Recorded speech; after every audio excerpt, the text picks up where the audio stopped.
In a major victory for Mayor Adams, a federal judge today dismissed his corruption case, accepting the Justice Department's request to drop all criminal charges against him. In remarks at Gracie Mansion following this decision, Mayor Adams maintained that the case never should have been brought in the first place. I have always been solely beholden to the people of this city. No special interests, no political opponents, but just everyday New Yorkers, just you. And I'm going to continue to do that. Federal Judge Dale Ho dismissed Adams' case with prejudice, meaning the charges against the mayor cannot be reinstated. That's actually different from what federal prosecutors had sought to do. In his decision, Ho also criticized the Justice Department and rejected claims that Adams was being prosecuted by the Biden administration for criticizing its immigration policies. The judge writes of the prosecutors in the case, quote, "There is no evidence, zero, that they had any improper motives." He also wrote, in light of the DOJ's rationale, dismissing the case without prejudice would create the unavoidable perception that the mayor's freedom depends on his ability to carry out the immigration enforcement priorities of the administration, and that he might be more beholden to the demands of the federal government than to the wishes of his own constituents. This decision also follows a legal drama that created turmoil at City Hall and the Justice Department. You may remember 4 deputy mayors resigned after the DOJ moved to drop the case. Meantime, several attorneys at the Southern District of New York, including the acting U.S. attorney at the time, resigned, alleging the Justice Department of engaging in quid pro quo tactics to secure Adams' help with immigration enforcement in the city. Again, Mayor Adams talked to reporters at Gracie Mansion after the case was dismissed. Our Kelly Mena was there. She joins us now with more. A big win here for Mayor Adams. Kelly. Hey, Shannon. Yeah, nobody's more relieved to put this legal case behind him than Mayor Adams. And though he addressed reporters, a lot of his remarks were directed at New Yorkers who have been watching his legal case since he was indicted last fall to now, seeing what was going to happen. The mayor, in that 10-minute address, really talked about how he constantly followed the rule of law, that he did nothing wrong. He started out by saying that he puts this all behind him and thanking his lawyer, Alex Spira, for seeking justice and getting him justice when it came to his case. And here's a little bit of what he said earlier.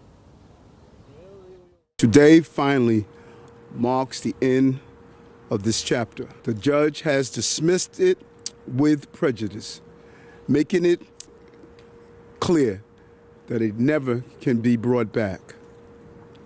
Let me be clear. As I've said all along, this case should have never been brought.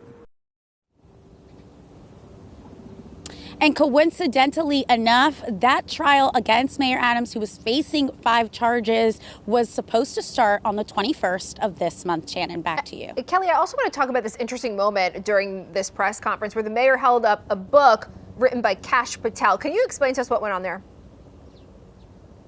Yeah, I mean, the mayor loves props to really set his points, and he held up the book "Government Gangsters: The Deep State, the Truth, and the Battle for Our Democracy" by the FBI director Kash Patel, as you mentioned. In that book, there's allegations of corruption at the highest level of government. Mayor Adams said that he really leaned on the book and read it while he was facing that indictment, and then he encouraged all New Yorkers to read it. As we know, Mayor Adams in the past has alleged weaponization when it comes to the Department of Justice, who did bring the charges against him. So I think he was alluding to that a little bit when he held up the book. Shannon. Kelly Mena, thank you for your reporting again outside Gracie Mansion. Dan Rivley joining me now on the set to break down more analysis of this.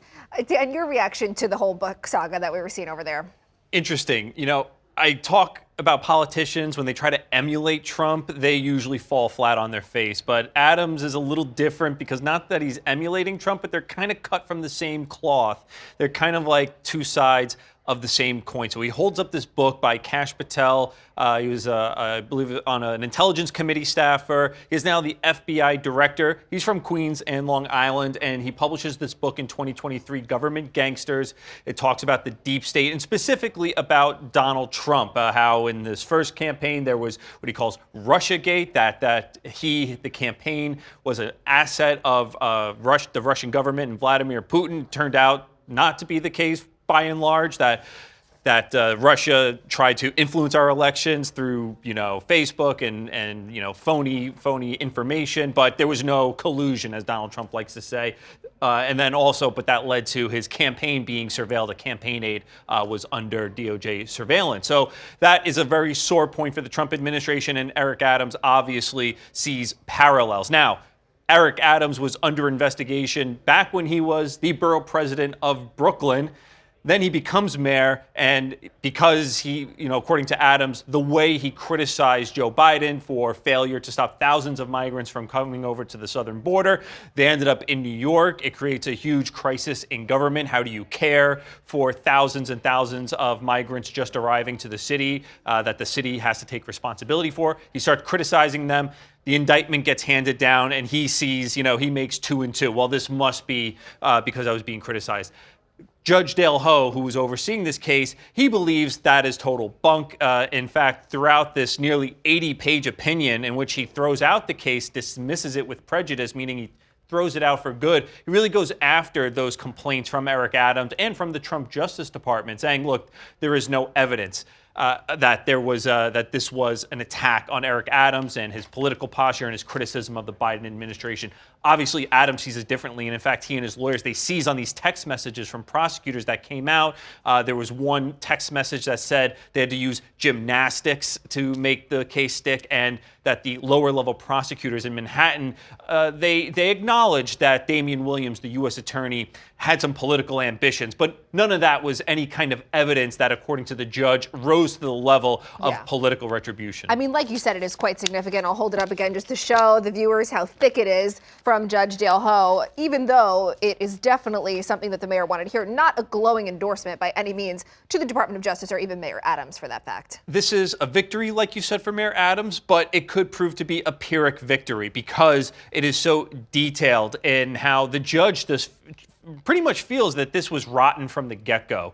The Department of Justice under the Trump administration, on the policy merits, they do not want the Justice Department and prosecutors going after what they see as petty political corruption. They want the Justice Department to go after illegal immigration, violent crime, and that's going to be the order of the day. These political, going after politicians and mayors and Congress, just don't even do it, don't even bother with it.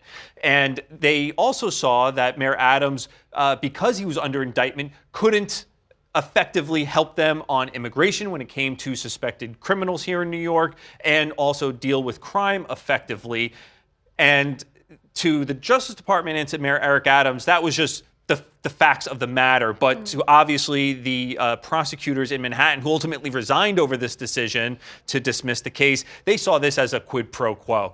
We'll drop the case against you. You help us with immigration enforcement. And Judge Dale Ho even recognized that. He says, look, this feels like a bargain from the get-go. How do you see the race changing now, given what we have just heard? I mean, is it a reach, to think that maybe the state of the race will change in terms of the way that these opponents are going about their own campaign? I mean, a lot of it has been just attacking Mayor Adams and former Governor Andrew Cuomo for their past scandals. I mean, now this is a full dismissal for Mayor Adams. And yet, at his first remarks in front of the cameras after the federal judge throws out this case, there's no longer any chance he'll ever be indicted again on this issue. And everyone says, well, wow, you're finally out of the thumb of Donald Trump. What does he do? He holds up the book by the FBI director who wrote a book saying that every legal action against Donald Trump was just some kind of collusive effort from the Democratic Party and the deep state to go after Donald Trump because they don't like him. He holds up the book. And so, I guess we'll have to see on the campaign trail. Does he take a tougher line against Trump on issues he feels he can do so on? For example, with deportations and immigration enforcement. There are people being deported who may not be, who should not be deported. Does he take a stronger line on that? Does he take a stronger line on the federal government trying to take federal dollars out of the city? Time will tell. Yeah, unclear. More to come. Dan, thank you. Thank you for watching our YouTube channel. Let Spectrum News be your resource for balanced, in-depth political coverage, and click the subscribe button right here.